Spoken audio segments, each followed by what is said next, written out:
here. As exciting as that speech right there, that's pretty enthusiastic. First of all, I would like to sincerely thank everyone involved in making this happen. My grandfather passed in 2003. He would have been greatly honored, and I'm humbled by this occasion. I was very close to my grandfather growing up, and I can't tell you how much this means to me on a personal level, and also my family. It's very important to us. Some of my fondest memories as a child involved coming to Bethel to an old rustic family cabin and spending some time with my grandfather and his cousins.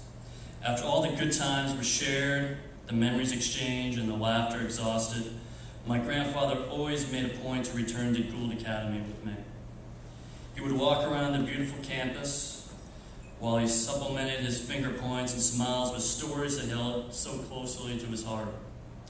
Throughout my life, I always thought of a particular exchange between my grandfather and myself in Florida when I was younger. We were at Tommy Dorsey Big Band era for young kids. Probably have no idea what I'm talking about. Probably 3/4 of the people here do. And I noticed there were a lot of older people just carelessly dancing, almost in a gleeful trance. I asked my grandfather, being a teenager at the time, probably younger, why, after all these years, did these old geezers still get so much enjoyment out of this music that hasn't been relevant in decades? And my grandfather sagely replied that the music simply reminded them the time of their youth, when their worries were minimal and their happiness plentiful. Their whole futures were ahead of them. Maybe they're in love. Maybe they just saw only the good in the world. Maybe this, maybe that, but maybe mainly conjured up those feelings from the finest years of their lives. And I think this story relates to my grandfather, how he enjoyed coming back to Gould Academy even after all those years removed. They were some of the best years of his life, and his experiences here gave him a sense of great hope that was a very foreign concept to the average boy growing up during the Depression in a small rural town, whose family just barely got by because his father was just a dump truck driver. It's very humble beginnings. Back in the days of my grandfather's childhood, Bethel did not have a high school. A lot of people don't realize that probably now. As such, the town paid a stipend to Gould Academy, providing the opportunity for individuals like my grandfather to not only attend high school, but to receive a top-notch education. One does not have to look very far to see the tangible manifestations of his time at Gould. He received a well-rounded education through Gould, which piqued his academic interest in numerous fields. As mentioned before, he majored in history and English at University of Maine, and actually spent some time extra in minoring in German. And he would, as he mentioned before, become a teacher, and he was a great entrepreneur, and he was a general manager for a major company in the Maine region. Also, an unused trombone offered by a music teacher at Gould was offered to any child who was willing to learn and play it in the school band. Obviously, big band era, once again, pretty big back then.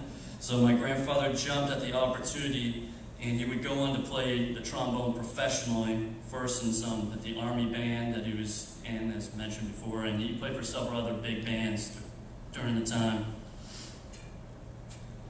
He played several sports at Gould. I remember him telling me, first off, he was one of the few 160-pound offensive linemen, and one of the last, I guess. I see him all close to about 300 pounds. And among the sports he played, obviously, was baseball, and that kind of gave him an opportunity to play competitively and organized, too, which at the time, a lot of kids just played in the fields, and that's all the exposure they had to playing baseball. And that set him up to be a prolific baseball player at the collegiate level. In University of Maine, they played the Yankee Conference, and he led 2 years in batting averaging around 400. And he was actually offered a contract to play for the Oakland Athletics, and back then they were called the Kansas City Athletics. And he turned down the offer due to the fact that he just recently been married and had a newborn child. But he continued playing baseball through his life, semi-professional baseball in Maine. Hitting was his passion, and he took a very serious and academic approach to perfecting his craft. His legend grew, especially in the Portland and Mid-Coast areas, where players young and old would routinely seek him for his revered hitting advice. However, it all seemingly came to an end one day when he was in his 30s, and still in the top of his game and playing the prolific Portland Twilight League. He would somberly recount his story to me, pitch by pitch, of an old at-bat against a crafty lefty who, despite having little success against my grandfather in previous encounters, struck him out with the winning batters and runners on base in the bottom of the ninth to lose the championship game. Dejected, my grandfather began to leave the field to return home, but was interrupted by a child and an older man, who informed my grandfather that he had brought his grandson to the game so he could witness the greatest hitter that he had ever seen. My grandfather, heartbroken and absolutely devastated, decided to call his baseball career quits, or so it seemed. In all the years that passed, he still continued to hone his craft, always stepping outside next to the lamppost at night. I remember looking in that lamppost, looking at his shadow, like it was the fastest point from point A to point B in his swing. And he purchased a pitching machine for himself and my grandchildren, all of whom played baseball in college and high school. Even in his early 70s, he remarkably had little trouble making contact with the baseball. We would set it up, the pitching machine, as high as it would go, low 90s, even in the 70s, still hitting it like it was nothing. It was absolutely amazing. At the age of 24, in what would turn out to be the last summer of his life, he was offered the opportunity to play in a baseball league with the vast majority of players being nearly half his age. Despite his strong apprehensions, he could not deny the outpouring of encouragement from his family and the community.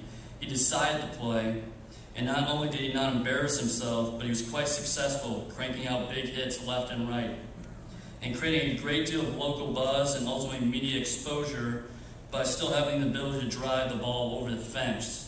A freakish accomplishment for a 74-year-old man. I'm sure many of you guys could understand.